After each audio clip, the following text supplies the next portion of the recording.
1940년 영국군을 포함한 연합군 약 33만 명이 프랑스 덩케르크에 고립되었고, 이에 다이나모 작전이 실시되었습니다. 군함을 비롯한 크고 작은 민간 선박들이 연합군을 영국으로 귀환시킨 것인데요. 이는 나치 독일군에게 밀려 전멸할 뻔한 절망적인 상황을 극적으로 벗어나고 후에 연합군 대반격에 단초가 되었습니다. 국가의 존망이 걸렸을 때 사람들이 보여준 용기와 희생, 공동체 의식을 덩케르크 정신이라 부르며, 이것이 영화 덩케르크에 오롯이 배어 들어가 있죠. 그로부터 50년이 지난 1990년대 중반, 감독은 영화 덩케르크를 구상하기 시작했고, 그의 현 아내이자 제작자, 당시 애인이었던 엠마 토마스와 함께 작은 배를 타고 영국 해협을 건너 프랑스 덩케르크까지 이동을 해봅니다. 과거 덩케르크 철수 작전에서 민간 선박들이 지나갔던 그 경로를 그대로 따라가 본 것이죠. 원래 당일치기 여행을 계획했지만 바다가 거칠고 바람이 매서워 배를 타는 데만 19시간이 걸렸고, 이렇게 배멀미를 앓으며 감독은 과거 작전에 참여한 민간인들의 의식을 피부로 느낄 수 있었다고 합니다.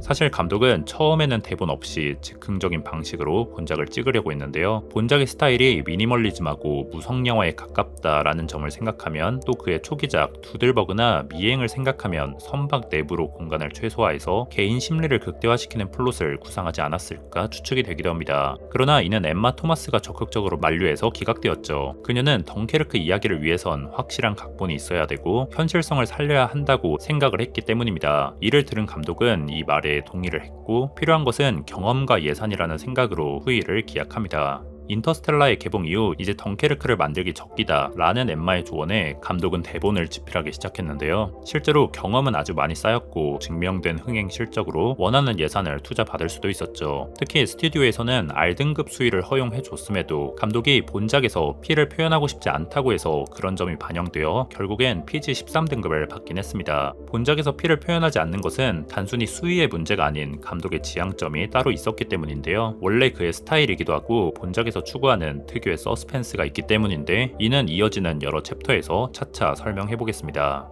감독은 스티븐 스필버그에게 라이언 일병 구하기에 35mm 프린트 필름을 빌려와 레퍼런스로 참고하기도 했습니다. 단순히 전쟁 영화가 아닌 보이지 않는 적과 관객을 지속적으로 몰입시키고 긴장시키는 그 특유의 서스펜스를 참고하고자 했고, 이걸 가져와 방향을 좀 달리해서 덩케르크는 생존의 서스펜스를 구축하려고 했죠. 그런 점에서 또 다른 주요 레퍼런스는 바로 앙리 조르주 클루조의 공포의 보수라는 영화입니다. 니트로 글리세린을 운반하는 화물 운전수들의 이야기로 생존의 서스펜스를 보여줬기 때문입니다. 인 듯한데요. 또한 인물이 어디서 왔고 무엇을 했고 그런 과거 시제들보다 현재 시제에 던져져 지금 당장 인물이 어떻게 대처할 것인가를 중시했기 때문에 그래비티와 매드맥스 분노의 도로 역시 좋은 참고가 되었다고 합니다. 그 밖에 감독이 본작에 영감을 받았다고 밝힌 작품들이 BFI 사우스뱅크 특별전을 통해 전해졌는데, 관심 있다면 한번 찾아보시는 것도 좋을 듯 합니다. 흥미롭게도 이 중 단 2편만 전쟁 영화라는 사실이 눈에 띄죠. 감독은 스티븐 스필버그와 론 하워드에게 바다 촬영에 대한 조언을 구했습니다. 둘 모두 입을 모아 배 위에서 촬영하는 가장 좋은 방법으로 핸드헬드를 추천했는데요. 역량만 받쳐주면 그게 가장 자연스럽고 안정적이라는 이유였습니다. 안 그래도 그런 생각을 하고 있던 실제 체험을 전달하고 싶었던 감독은 본작을 아이맥스와 핸드헬드 조합으로 찍기로 결정합니다. 촬영 감독은 카메라가 무겁고 수중에서도 촬영을 해야 됐지만 큰 불평은 없었고, 다만 자기 옆에서 카메라를 잡아준 스텝이 있었는데 이를 두고 호두까기 춤을 추는 두 남자 같았다 정도로 너스레를 떨며 현장에 녹아들었습니다. 나아가 기체 내부 장면도 아이맥스로 촬영하여 화면을 연결했는데요. 작중 등장하는 영공군의 스피파이어는 1인승이라서 야크 50이라는 복좌기를 부분적으로 활용했습니다. 마운트를 달아 개조하고 스피파이어처럼 보이게 캐노피를 달고 바꾼 다음 전문 조종사가 조종하는 한편 배우는 연기에 집중하는 방식이었죠. 감독이 비행기에도 직접 탑승을 해보며 환경을 갖추어갔습니다. 특히 후반부 스피파이어가 해변에 착륙하는 장면도 현장에서 실제로 찍은 것인데요. 밀물대는 해변이 고르지 못해 45분 안에 이를 촬영해야 했기 때문에 꽤 난이도가 있는 작업이었다고 합니다. 그리고 이 해변에 비행기가 착륙을 한 것은 1940년 이후 처음이라고 하니 꽤 상징적인 장면이기도 하죠. 한편 기체 외부 촬영을 위해 헬기가 쓰이기도 했고, 속도를 내는 장면에선 에어로스타라는 특수 촬영 장비를 활용하기도 했습니다. 그 밖에 위험한 장면 일부는 대체 현장이나 스튜디오에서 촬영을 했죠. 이 모두 안전과 현실적인 여건으로 선택을 한 것이지만, 현실성에 최대한 근접하기 위해 그린스크린을 배제하고 최대한 현실적인 배경 위에서 촬영을 했습니다. 여담으로 이 소유주는 댄 프리드킨이라는 사람으로 텍사스를 기반으로 한 프리드킨 그룹의 수장이자 억만장자이며 현 축구팀 AS 로마의 영화의 구단주이기도 합니다. 단순히 비행기를 대여를 한 것뿐만 아니라 영화 속 비행기를 직접 조종하고 해변 착륙도 직접 했다고 하죠. 다시 돌아와서 독일군의 메세 슈미트 Mi-109기는 아예 구할 수가 없어서 스페인의 HA-1112 9,000기를 확보했는데요. 앞부분이 노란색인 건 당시 고증에는 맞지 않지만 이 영화를 볼 때 스피파이어와 구분을 용이하게 하기 위해서 이렇게 노란색으로 채색하는 선택을 했습니다. 도슨과 그의 아들인 피터의 친구 조지가 탄 문스토너 역시 실제로 구한 당대의 아주 작은 선박인데요. 처음에는 험한 물결 위에서 이 작은 배를 안전하게 띄울 수 있냐라는 문제가 있었는데 원격 장치를 달아 뒤에서 조종하며 의외로 간단하게 해결했습니다. 문스토너는 영화에서 중요할 뿐만 아니라 촬영 현장에서도 바다 장면을 찍을 때는 제작진이 옹기종기 모여있는 중요한 장소이기도 했죠. 무엇보다 감독은 이 배 안에서 지내며 폐소공포증을 느꼈지만 결과적으로는 이것이 촬영에 도움이 되었다고 하는데 그런 점이 인물 감정선에 투영이 된 듯합니다. 40년대 영국의 구축함은 구할 수도 없고 재현을 하기도 어려워서 노르웨이에서 들여온 1930년대 화물선 등 그보다 작은 배를 구해 미술 작업을 거친 다음 촬영을 했습니다. 침몰하는 장면의 경우 미니어처를 만들어 덩케르크 해변에서 직접 촬영하기도 했죠. 다만 파도까지 통제를 할 수 없었기 때문에 필요에 따라 잔잔한 인공 호수에서 또 미국에 있는 유니버설 스튜디오 풀스 레이크나 워너 브라더스 스테이지 16과 같은 초대형 세트에서도 촬영해 이렇게 찍은 장면들을 종합적으로 합친 것입니다. 흥미롭게도 제작비를 아끼기 위해 배의 좌우를 서로 다르게 꾸며 배 두 척처럼 쓰기도 했는데요. 현장에선 이를 프랑켄 선체라고 불렀다고 하죠. 바다 장면에선 핸드헬드도 썼지만 그보단 엣지라는 장비를 주로 활용했습니다. 크레인에 카메라, 주로 망원 렌즈를 달고 역동적인 장면을 연출할 때 많이 쓰는 장비인데요. 전에 다크나이트를 찍을 때 차량 위에 이 엣지를 달고 카체이싱에서 쓴 게 유명하고 본작에선 뱃머리에 달고 이를 통해 당겨 찍는 장면을 많이 담았습니다. 바다 위의 움직임을 보다 역동적이고 효과적으로 담기 위해서인 듯한 선택으로 보이죠. 본작은 실제 덩케르크 해안에서 촬영했는데요. 감독이 미술감독 네이선 크롤리와 함께 이 해변을 둘러보고는 물류 조달은 어렵겠지만 역시 여기서 촬영하는 게 맞겠다라고 결정한 것입니다. CG를 쓰지 않고 1,300명에 달하는 수많은 엑스트라가 동원되었는데 알려진 바로는 덩케르크 혹은 그 주변 마을 출신의 배우들이었다고 하죠. 풀샷에선 그보다 더 많은 대여를 보여주기 위해 사람 모양의 패널을 세워서 촬영을 하기도 했습니다. 이렇게 모래 위에선 직접 당시 군인들을 표현했지만 감독은 모래 속에서 당시 영국군 제복의 단추를 발견했다고도 합니다. 그때 철수하지 못한 군인들은 모두 독일군에게 전멸당했기 때문에 그 제복의 주인 역시 참혹한 현장에서 쓸쓸하게 죽어갔을 것입니다. 이러한 맥락에서 영화 초반 일부 병사들이 바다로 뛰어드는 장면에 집중할 필요가 있는데요. 이 역시 참전 군인의 인터뷰를 바탕으로 한 것으로 그들이 너무 좌절한 나머지 그 자리에서 죽으려고 바다에 뛰어들었다는 것입니다. 이를 들은 감독은 매우 슬펐지만 이 장면을 꼭 영화에 넣고 싶었다고 하는데요. 영화가 내세우는 생존의 키워드를 강조하기 위해서였을 것이고 앞서 많은 엑스트라가 동원된 이유도 적군의 공격에 한꺼번에 몸을 숙이는 장면처럼 한 명으로는 이야기할 수 없는 군중의 움직임만이 보여줄 수 있는 특별한 장면을 보여주기 위해서였을 것입니다. 이렇게 엑스트라를 포함해 1,000명이 넘는 군복을 위해서 의상팀이 꽤나 고심했는데요. 우선 자료 조사를 한 뒤 자체 제작을 하기로 결정하고 옷감을 찬 다음 이를 더 얇게 만들기 위해 의상마다 물에 적시고 소형 토치로 벗겨내 낡은 느낌을 추가했습니다. 거기에 빗질을 조금 하고 여기에 감독의 요구에 따라 섬유 보풀을 깎아내기도 했죠. 영국군 의상에서 눈여겨볼 만한 디테일은 바로 신발인데요. 당시 영국군은 X자 대신 고리 모양으로 신발끈 묶는 고증을 살린 것입니다. 감독이 촬영 초반 해리 스타일스에게 지적한 것도 고리 모양으로 묶이지 않았던 신발끈이었다고 하는데 그는 신발끈을 고쳐 묶으며 본작의 생동감을 좀 더 수월하게 느끼고 알렉스에 더 근접하지 않았을까 싶습니다. 또한 의상감독 제프리 컬랜드는 스태프들을 위해 작중 병사들의 옷과 유사한 점프슈트나 망토를 입히기도 했는데요. 왜냐하면 아이맥스를 핸드헬드로 찍으면 주변부가 다 담기기 때문이었고 스태프들은 이 의상 때문에 곳곳에 숨어서 효율적으로 현장에서 작업을 할 수 있었습니다. 덩케르크 철수 작전의 상징적인 구조물인 동쪽 잔교, 큰 선박이 얕은 해안까지 접근을 할 수 없자 연합군은 이 잔교를 활용해 배에 탑승했는데요. 현장엔 그때 잔교가 200m 정도 남아 있었고 미술팀은 여기에 자재를 덧대 150m 정도를 이어붙여 촬영에 활용했습니다. 덩케르크 해안은 원래 구름이 많고 바람이 세고 기후 변화가 심한 곳인데요. 1940년 작전 당시인 5월 27일부터 6월 4일까지는 놀라울 정도로 날씨가 좋았다고 하며 그래서 하늘이 도운 작전이라고도 합니다. 그런데 2016년 5월 23일부터 본작을 촬영하는 기간 동안 평소 모습대로 날씨가 영 좋지 않았죠. 태풍이 강하게 몰아쳐 제작진이 힘겹게 만든 잔교 일부가 뜯겨 나가기도 하고 눈물을 머금은 채 바닷가에 널브러진 자재를 회수해 보수 작업을 하기도 했죠. 다만 이에 대해서 미술 감독은 날씨는 물론 어려웠지만 배트맨 비긴즈 때부터 촬영할 때 날씨가 안 좋으면 멋진 영상이 나온다는 법칙이 있었고 이번에도 그랬다며 훈훈한 반응을 보이기도 했습니다. 소재가 소재이니만큼 감독은 모든 출연진이 영국인이어야 한다라는 단호한 입장이 있었습니다. 또 현실성을 더욱 중시한 작품이라 30살이 10대 후반을 연기하길 원치 않았고 실제 10대 후반, 20대 초반 배우를 섭외하고자 했죠. 주연 배우를 비롯해 많은 단역 배우들이 그렇게 섭외된 청년들이었습니다. 배우들은 이런 대작 영화에 참여한 경험이 없어서 얼떨떨하기도 했지만 한편으론 그래서 다들 일종의 동지애가 생겼었다고 하죠.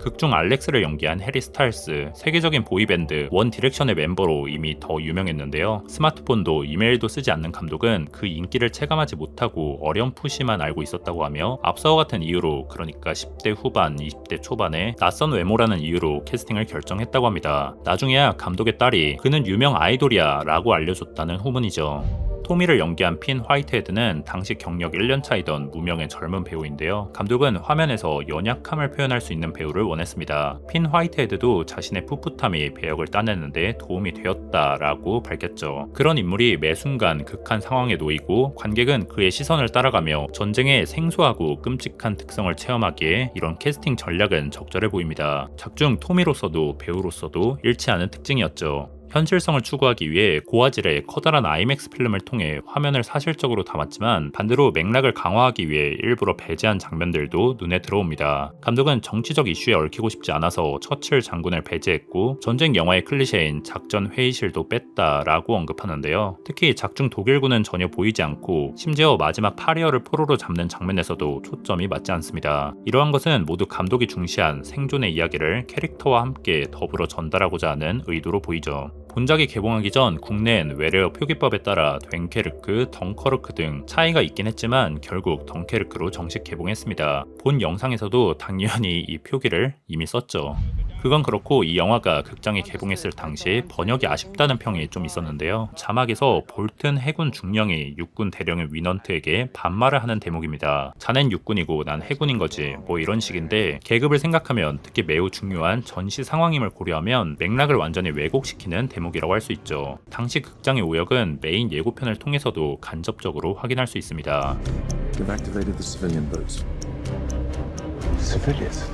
We need destroyers. 중령이 나이가 더 많더라도 서로가 존대를 하면 모를까? 중령이 대령에게 반말할 만한 극중 맥락이 전혀 보이지 않는 오역의 결과물이라 할 수 있죠. 마지막에 위넌트 대령이 보트를 타고 가며 볼튼 중령에게 격려하고 먼저 손을 내리는 장면도 이런 오역을 알아채고 보면 다시 보이기 때문에 혹시 영화를 재관람하신다면 이 부분에 유의하시기 바랍니다. 한편 티저 예고편이 나왔을 당시 잠깐 등장한 한 영국 육군 병사 엑스트라의 연기력이 전 세계적으로 문제가 되기도 했는데요. 폭격기가 날아들 때 다른 군인들은 모두 움츠러드는데 이 배우만 입가에 약간 미소를 짓고 고개를 실감나게 돌리지 않아 눈에 띄었던 것입니다. 사람들의 반응이 좋지 않았고 이를 의식했는지 본편에서 해당 분량은 삭제되었죠. 본작의 제작비는 1억 달러, 국내에는 7월 20일에 개봉했는데요. 관객 수는 약 280만 명 정도로 제작비를 생각하면 조금 아쉬운 성적이긴 합니다. 당시에 군함도 택시 운전사, 청경 경찰 등과 경쟁을 했고 택시 운전사가 1200만 관객을 넘은 데다가 사실 덩케르크가 재미적 요소를 덜어내고 이 무거운 분위기가 지배하고 있기 때문에 이 흥행 성적이 납득하긴 합니다. 반면 미국 흥행은 약 1억 8천만 달러, 전 세계 흥행 5억 2천만 달러를 달성하며 결국 흥행에는 대성공했죠. 이는 라이언 일병 구하기가 가지고 있던 2차 세계대전을 소재로 한 영화의 흥행 기록을 넘어선 신기록이기도 한데 이걸 갈아치운 게 이번에 개봉한 오펜하이머입니다.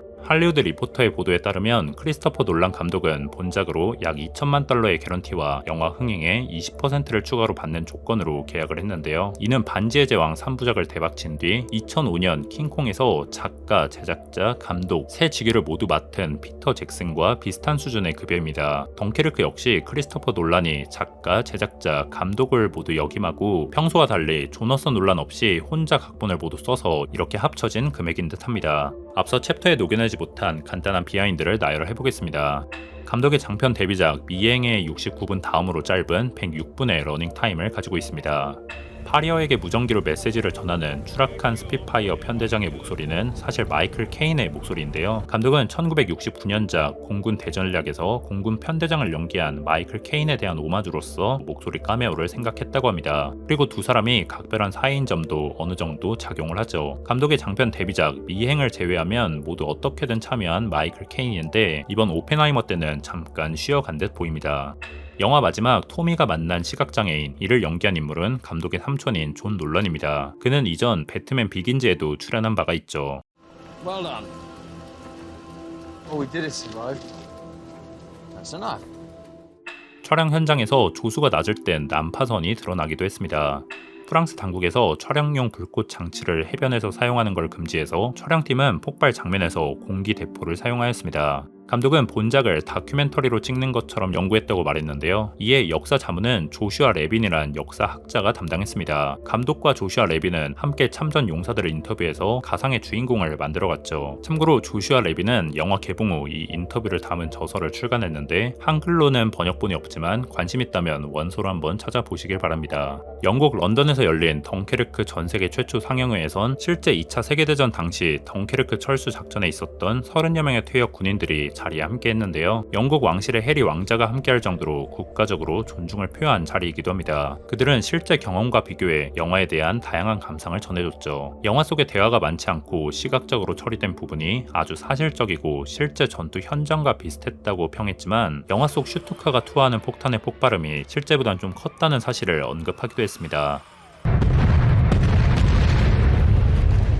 당시 실제 전장이 좌우가 뚫린 넓은 해변이라 폭발과 동시에 소리가 넓게 퍼지기 때문에 영화 속 재현된 소리처럼 크진 않았다는 것인데요. 그래도 이런 디테일한 부분들을 떠나 그들은 영화를 통해 덩케르크 작전의 역사적인 의의를 되돌아보며 큰 감동을 받았으며 젊은 세대에게도 단순히 오락을 위해서만 영화를 보러 가지 말고 어른이 되어서도 생각을 멈추지 않는 그런 계기가 됐으면 좋겠다는 조언을 남겼습니다. 안 그래도 감독의 친할아버지가 2차 세계대전에 참전하고 랭커스터 폭격기에 항법사로 전사했다는데 이에 대해서 오래전부터 들어왔고 이제는 전해주고 싶은 이야기라며 본작의 취지를 설명하기도 했습니다. 조종사 파리어를 연기한 톰 하디도 친할아버지가 덩케르크 탈출 작전에 참전했던 군인이어서 많은 이야기를 들었다고 하는데 그런 점이 감정선에 배어든 듯하죠. 엔딩 크레딧에는 실제 작전에 영향을 받은 모든 분께 이 영화를 바친다라는 헌정 문구가 들어가 있습니다. 음악 감독 한스 짐머, 감독과 논의해 본작의 서스펜스를 도울 수 있는 음악을 작업하기로 했는데요. 신디사이저로 이색적인 사운드를 만들기도 했고 특별한 점은 문스토노의 모터 소리와 감독의 시계 초침 소리를 녹음한 사운드를 음악으로 활용했다는 것입니다. 이런 소리들이 전쟁터의 불안과 피로감을 배가시키는 측면이 있죠. 또한 감독의 제안으로 에드워드 엘가의 수수께끼 변주곡 중 님로드의 변주가 삽입되었는데요. 이는 우선 덩케르크의 이야기만큼 영국인들의 사랑을 받는 곡입니다. 영국에서 주로 장례식이나 추모 행사에 사용이 되고 2012년 런던 올림픽 개막식에서 사용된 바도 있죠. 다만 본작에선 너무 감상적으로 들리지 않게 베이스음을 추가해 분당 6박자로 느려지게 조정했습니다.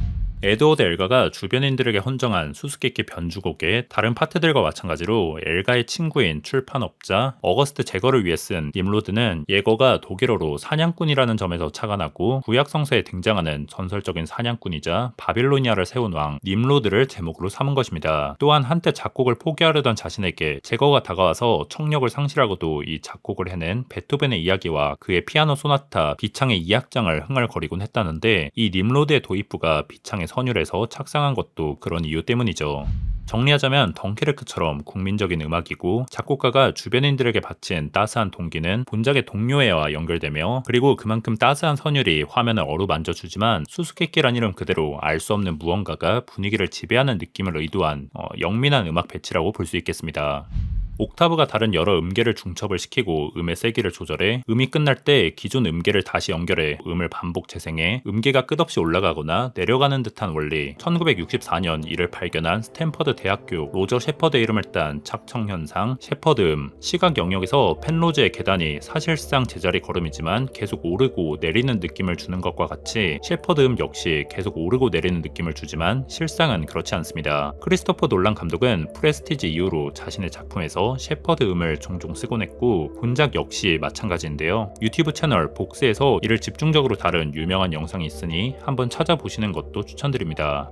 감독이 각본을 쓸 때부터 피를 표현하지 않은 이유는 본작에선 리듬과 가속하는 긴장으로 인한 중첩되는 강렬함을 원했던 것이고 관객을 계속 긴장되게 만들게 하기 위해 분량도 짧았어야 했습니다. 그리고 이 대본을 셰퍼드엠에 기반한 음악적 원리를 바탕으로 쓰여졌다고도 하는데 고조되는 긴장감은 고조되는 듯한 사운드와 괴를 같이 하죠. 구상 초기부터 3중 시선을 의도했다고도 하는데요. 육지에 1주, 바다에 1일, 공중에 1시간 말이죠. 시선을 쪼갠 다음 마지막에 하나로 수렴을 시키고 일찍이 메멘토에서부터 영화만이 할 수 있는 독특한 조작, 시간 감각을 조작하는 것을 10분 활용한 것으로 현실의 시간을 재구성해 이야기를 단순히 다층적으로 엮으며 뻗어가나 싶더니 생존이라는 하나의 키워드로 수렴하고 주제를 강조하는 그런 구조로 영화는 마무리가 되며 관객들에게 강렬한 체험을 선사하죠.